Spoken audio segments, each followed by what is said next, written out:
Hi, I'm Katie Friend, and I'm the English-speaking journalist for the Africa Eco Race. Weren't we so lucky to have our beautiful, special, and really incredible race this year? Because, as we know, since then, the world has gone a little quiet, a little in on itself. Here at the Africa Eco Race, we hope you are all and your families safe and well wherever you're watching us from. We wish you all the very best and look forward to seeing you in 2021. Talking of which, we're here to tell you that the work is full steam ahead for the 2021 13th edition of the Africa Eco Race. And today we're going to be chatting with the key players in the team who have been working non-stop, albeit from home, to make sure that this is going to be one of the best yet. So without further ado, let's have a quick chat.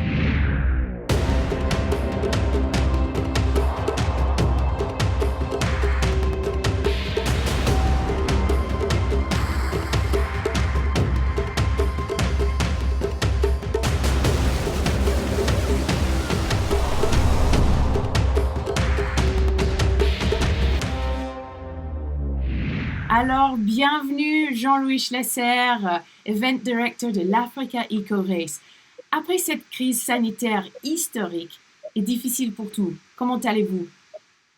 Ça va. Ça a été un petit peu long, mais on a respecté les consignes. On a essayé tous d'être extrêmement sages, on n'est pas sortis. Et c'est pour cette raison, je pense qu'ils ont envie de s'évader et de trouver le désert qui leur manque tant. Super. Et pendant cette période, ton équipe, est-ce qu'elle a pu continuer à travailler sur la préparation de l'édition de 2021 de l'Africa Eco Race? Oui, on a travaillé. Moi, j'ai essayé de trouver des idées, j'ai essayé de me projeter en avant, de savoir s'il allait avoir des soucis logistiques, principalement, et puis savoir si ça allait s'arrêter rapidement ou pas, quoi. Pour nous, c'était très délicat.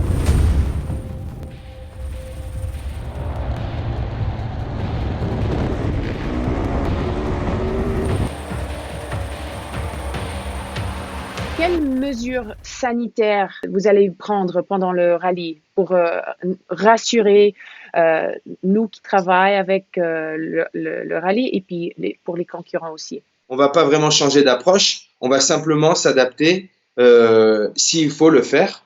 Voilà, si d'ici janvier, il y a des mesures à respecter, on les respectera et c'est ce qui est normal pour rassurer tout le monde, pour nous-mêmes, pour nos concurrents et pour qu'on soit dans une sérénité, quoi. Et puis, pour nos transporteurs, on va dire, par exemple, maritimes, on fait confiance aussi. Ce ne sont pas juste des prestataires. Moi, j'appelle ça nos partenaires. J'ai confiance en eux. C'est des professionnels. On n'est pas les seuls clients. Donc, ils ont du travail à effectuer toute l'année. Donc, ils s'adapteront très bien à la situation. Ça, il n'y a pas de problème à se faire là-dessus.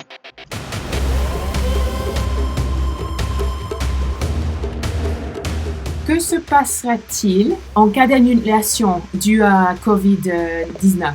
S'il y a une annulation, on rembourse tout le monde, y compris les frais d'inscription. D'ailleurs, on a fait un écrit à ce sujet, on a fait une news et on l'a écrit. Donc les gens n'ont absolument plus de crainte. S'il y a un problème Covid et qu'on ne peut pas transporter, de toute façon, nous-mêmes, on décidera de ne pas le faire parce qu'on ne veut pas faire prendre de risques aux concurrents et à notre équipe. Et puis on remboursera tout le monde. On a des assurances, et des assurances pour ça, il n'y a pas de problème.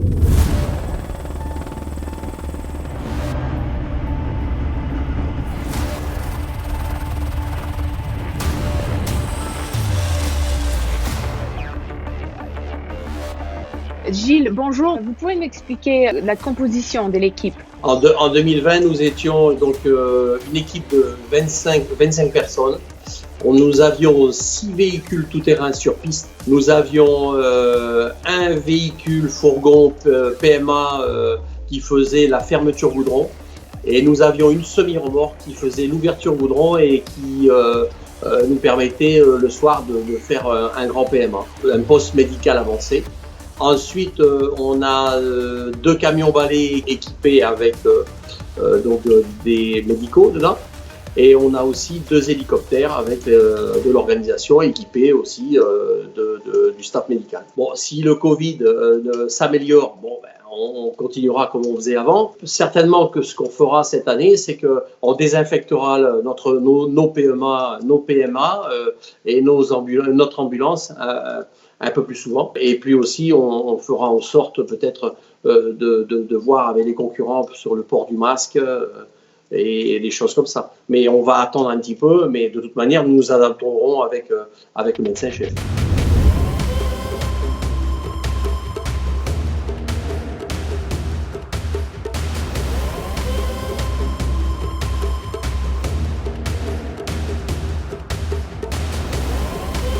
Donc on va prendre les meilleures portions du Maroc, les meilleures portions et les meilleures éditions au bivouac que nous avons eues et parcours dans le passé en Mauritanie, et on va faire une compilation de ça. Ce que je peux d'ores et déjà dire, c'est que nous ferons 2 boucles. On travaille déjà sur la création du roadbook, ou disons plutôt sur la création du tracé.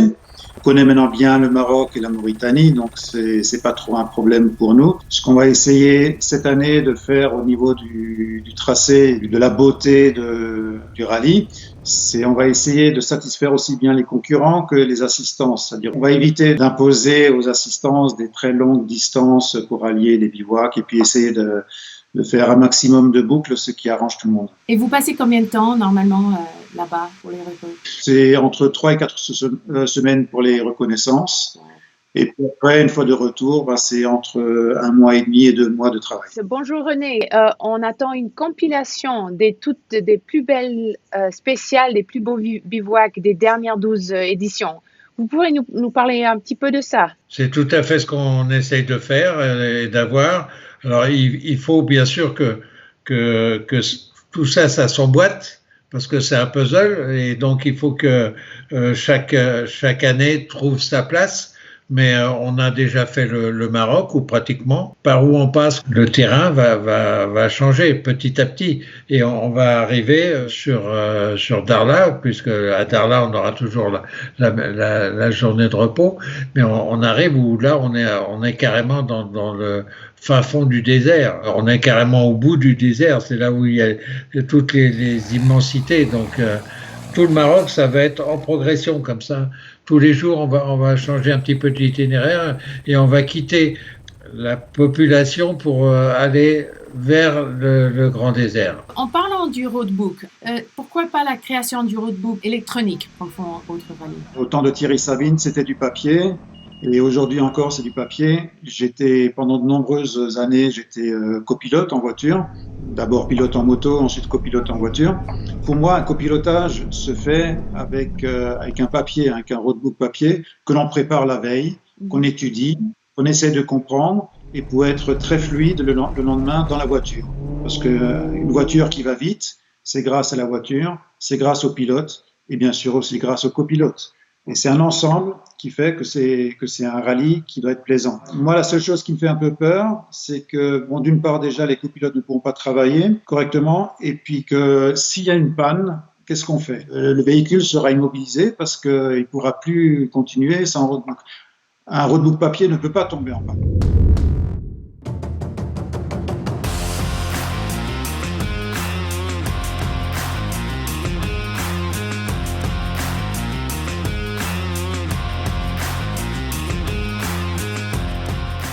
Alors, d'après votre père et aussi mon frère René, tout est en train, business as usual pour l'Africa Eco Race. Parlez-nous un petit peu de ce qu'on a fait avant, et puis comment ça s'est amélioré peut-être pour le 13e édition. Ce qu'on remarque depuis pas mal d'années, c'est que tout devient beaucoup plus digital.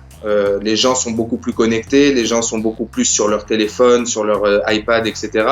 Faut pas oublier la télévision, mais je suis en train de me concentrer, on va dire, pour qu'on s'axe le plus rapidement possible vers le digital, et de rendre du contenu plus visible au niveau digital. Par exemple, là où on a bien travaillé depuis maintenant 2 éditions, c'est sur le live, et ce qu'on souhaite vraiment faire, c'est mettre des images aussi.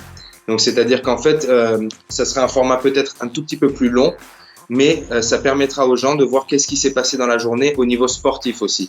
Voilà, ça sera pas simplement du inside, mais ça sera aussi du contenu, de voir des belles images, de voir qu'est-ce qui s'est passé au niveau sportif, les classements, etc., quoi. Donc ça sera mon objectif l'année prochaine.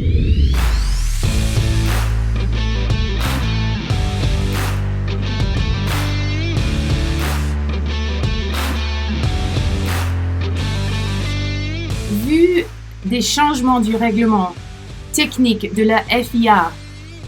Qu'en est-il pour l'Africa Eco Race en 2021?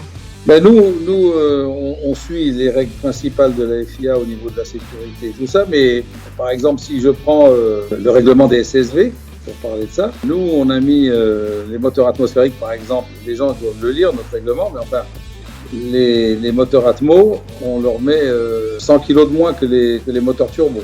Donc, ça sera un avantage. On est très strict en ce qui concerne l'esprit extrême SSV. Parce qu'on veut que ça se développe. Parce que c'était un énorme succès cette année, en 2020, cette catégorie SSV. C'est vraiment l'avenir, je crois que vous avez dit plusieurs fois. Tout à fait. Alors, nous, ce qu'on va faire, c'est qu'on va continuer à les classer tous ensemble, au classement général.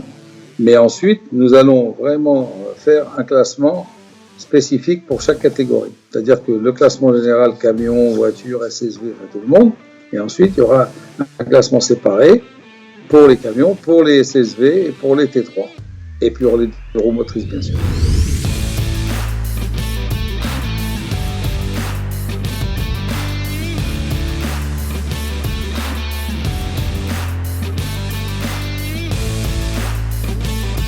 Sur la sécurité des concurrents, vous pouvez nous juste expliquer un petit peu comment vous faites pour garder tout le monde sauf et sain?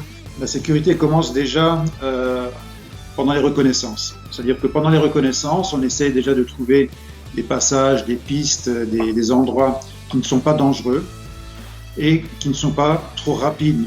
Si on tombe sur une piste qui ressemble à une autoroute où les concurrents vont rouler à 200 ou 250 km/h, c'est pas notre intérêt. On quitte cette piste-là et on va trouver autre chose qui va être tout aussi plaisant, où ils vont rouler moins vite, donc ça va être moins dangereux. Ensuite, il y a aussi tout le système d'e-track, donc surveillance par satellite de la position de chaque véhicule. On surveille la position, on surveille s'il y a une inclinaison, donc probablement une chute pour un motard ou un tonneau pour une voiture. Tout ça, c'est instantané, on peut le voir chez nous.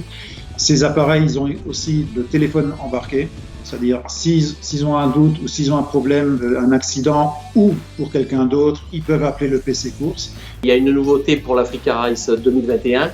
Je suis en train de voir pour récupérer un pick-up et de l'équiper d'une cellule pour faire carrément une ambulance 4 roues motrices qui puisse aller sur piste ou sur des checkpoints de manière à être opérationnel pour en cas d'accident, de double accident comme nous avons eu l'année dernière, pour essayer de libérer un hélicoptère. Well, there you have it. We have spoken to the key players. We're excited and we're ready. And now all we need is you to come and join us for the 2021 edition. We'll be leaving from Monaco, as always, from Quai Antoine I on the 2nd of January. Don't forget, 2121.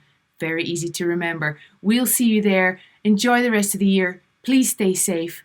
Look forward to seeing you in January. Bye-bye.